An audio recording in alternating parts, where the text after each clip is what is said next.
La rue Maple était silencieuse, trop silencieuse. Les lampadaires projetaient des ombres inquiétantes sur le trottoir désert. On aurait dit que le temps s'était arrêté, que la rue elle-même retenait son souffle. Les feuilles craquaient sous mes pieds. Chaque pas résonnait comme un écho dans la nuit, brisant le silence oppressant. Je pouvais sentir l'humidité de la nuit s'infiltrer dans mes chaussures. Le vent murmurait à travers les arbres. Je frissonnais. C'était une nuit froide. Le vent semblait porter des chuchotements, des secrets oubliés depuis longtemps.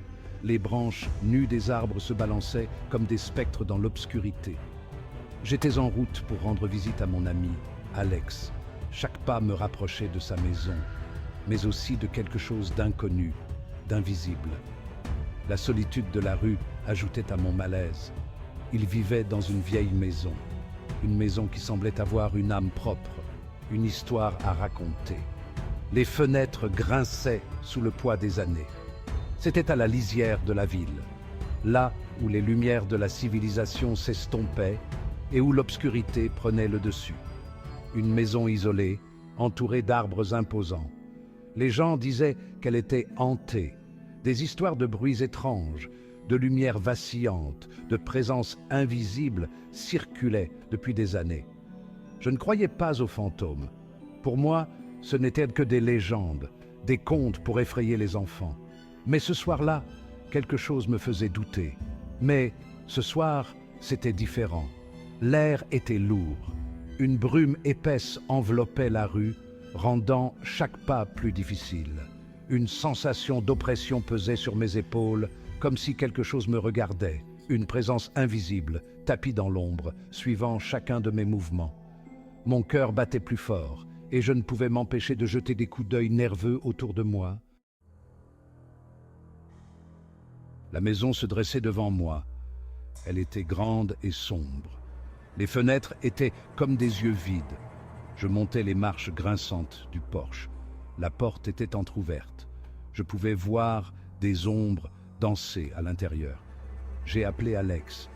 Ma voix résonnait dans le silence. Il n'y a pas eu de réponse. J'ai poussé la porte pour l'ouvrir davantage. Les gonds ont grincé comme un cri. Je suis entré. L'air à l'intérieur était froid et humide. Ça sentait la poussière et le délabrement. Des toiles d'araignées pendaient de tous les coins. La pièce était vide. Je me suis enfoncé dans la maison. Mon cœur battait la chamade. J'ai appelé Alex à nouveau. Toujours aucune réponse. Soudain, j'ai entendu un bruit. C'était un bruit sourd. Cela venait de l'étage. Je me suis figé, écoutant attentivement.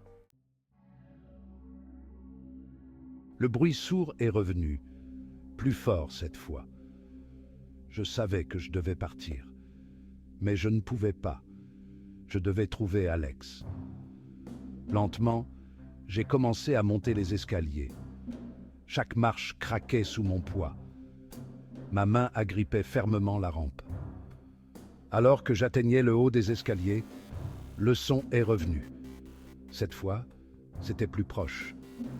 Cela venait de la pièce au bout du couloir. Cinquième partie. Des pas dans l'obscurité. J'ai marché vers le son. J'avais la gorge serrée. La porte de la pièce était légèrement ouverte. J'ai pris une grande inspiration et j'ai poussé la porte. La pièce était vide, mais je pouvais l'entendre. Des pas. Quelqu'un marchait dans le noir. Alex ? J'ai appelé, la voix tremblante. Les pas se sont arrêtés. Silence. J'étais entouré par l'obscurité et le son de mon propre cœur qui battait. Sixième partie. Une silhouette dans l'ombre. Puis, je l'ai vue, une silhouette dans l'ombre. Grande et mince, elle se déplaçait lentement, délibérément. Elle venait vers moi. Je ne pouvais plus respirer, je ne pouvais plus bouger. J'étais paralysé par la peur. La silhouette s'avança dans la lumière. C'était Alex. Il avait l'air pâle et terrifié. « Cours !» siffla-t-il, les yeux écarquillés de peur. « Sors d'ici !» Neuvième partie. Le lendemain. Le lendemain, je suis retourné à la maison de la rue Maple. C'était une matinée brumeuse et l'air était lourd de mystère. Je devais savoir ce qui était arrivé à Alex.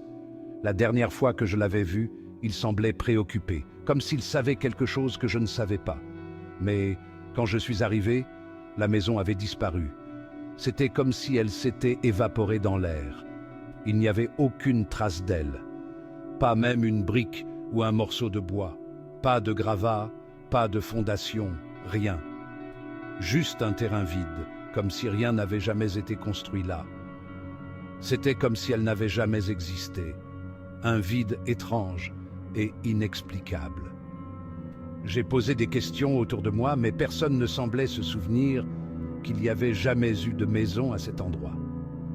Les voisins étaient perplexes.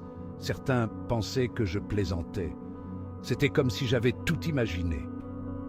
Mais je savais que ce n'était pas le cas. La maison avait été là, et Alex aussi. Quelque chose de très étrange s'était passé, et je devais découvrir quoi. 10e partie, la vérité. La nuit était sombre et silencieuse. Chaque ombre semblait cacher un secret. Mais je savais ce que j'avais vu. Ce n'était pas une illusion, ni un rêve. C'était bien réel. Je savais ce qui s'était passé.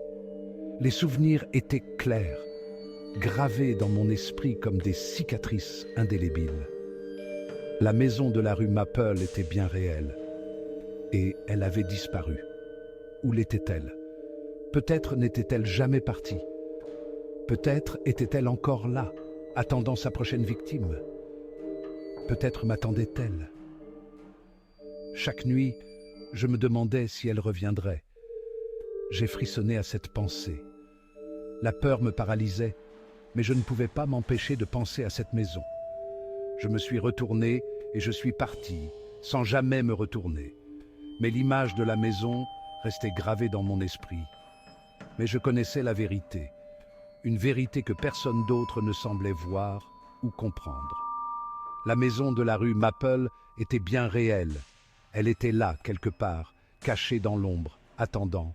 Et elle était toujours là, quelque part. Peut-être que ce soir, elle trouverait une nouvelle victime. Peut-être que ce soir, elle reviendrait pour moi.